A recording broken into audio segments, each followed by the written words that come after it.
Good morning, everyone, and welcome back to Morning Scriptures. Today we are in the book of 1 Samuel, starting on chapter 7.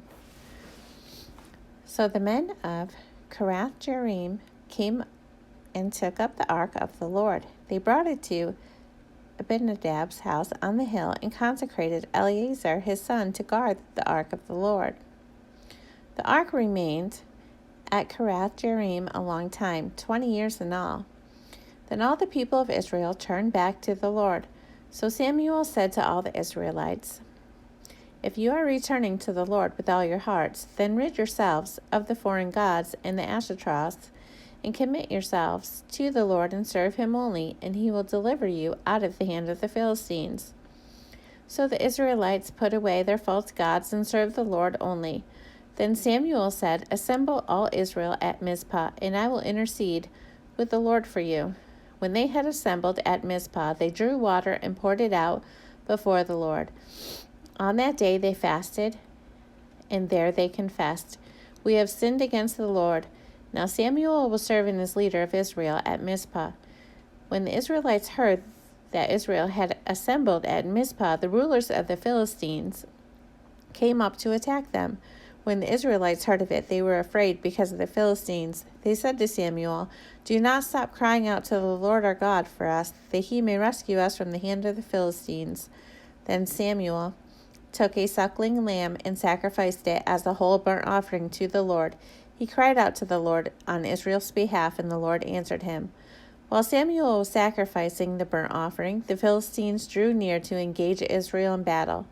But that day the Lord thundered with loud thunder against the Philistines and threw them into such a panic that they were routed before the Israelites.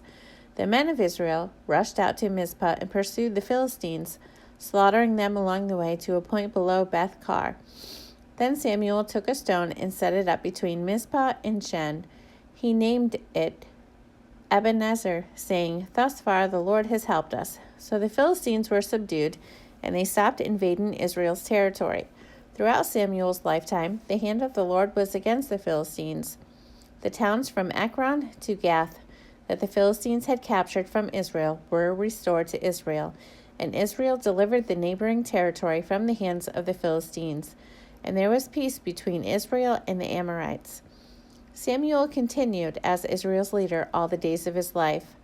From year to year he went on a circuit, from Bethel to Gilgal to Mizpah, judging Israel in all those places. But he always went back to Ramah, where his home was, and there he also held court for Israel, and he built an altar there to the Lord. Chapter 8. Israel asks for a king.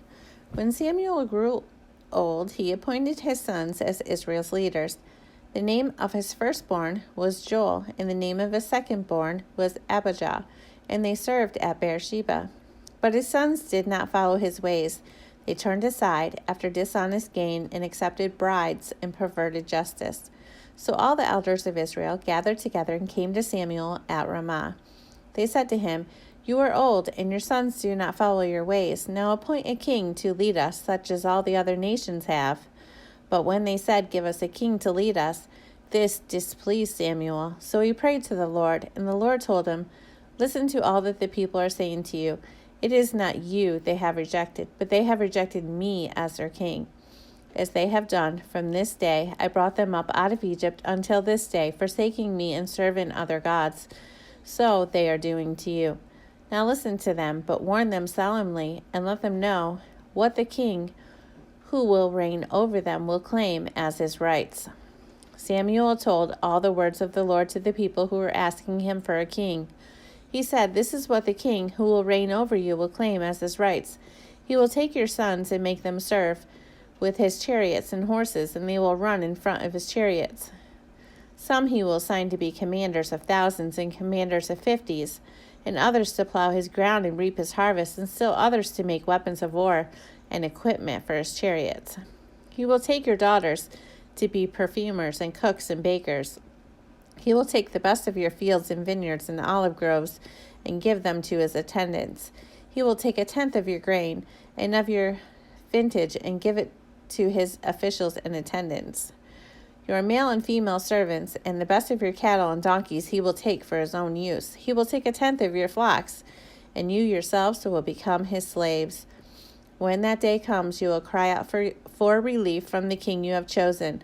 But the Lord will not answer you in that day." But the people refused to listen to Samuel. "No," they said, "we want a king over us. Then we will be like all the other nations, with a king to lead us and to go out before us and fight our battles." When Samuel heard all that the people said, he repeated it before the Lord. The Lord answered, "Listen to them and give them a king." Then Samuel said to the Israelites, "Everyone go back to your own town." Chapter 9. There was a man of Benjamin whose name was Kish, the son of Abel, son of Zeror, son of Bechorath, son of Aphna, a Benjaminite, a man of wealth.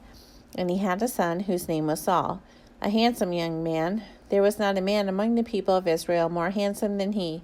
From his shoulders upward, he was taller than any of the people. Now the donkeys of Kish, Saul's father, were lost. So Kish said to Saul his son, "Take one of the young men with you, and arise and go and look for the donkeys." And he passed through the hill country of Ephraim and passed through the land of Shalish. But they did not find them. And they passed through the land of Shalim, but they were not there. Then they passed through the land of Benjamin, but did not find them. When they came to the land of Zuph, Saul said to his servant who was with him, "Come, let us go back, lest my father cease to care about the donkeys and become anxious about us." But he said to him, "Behold, there is a man of God in this city, and he is a man who is held in honor. All that he says comes true. So now let us go there. Perhaps he can tell us the way we should go." Then Saul said to his servant, "But if we go, what can we bring the man? For the bread in our sacks is gone, and there is no present to bring to the man of God. What do we have?" The servant answered Saul again, "Here, I have with me 1/4 of a shekel of silver, and I will give it to the man of God to tell us our way."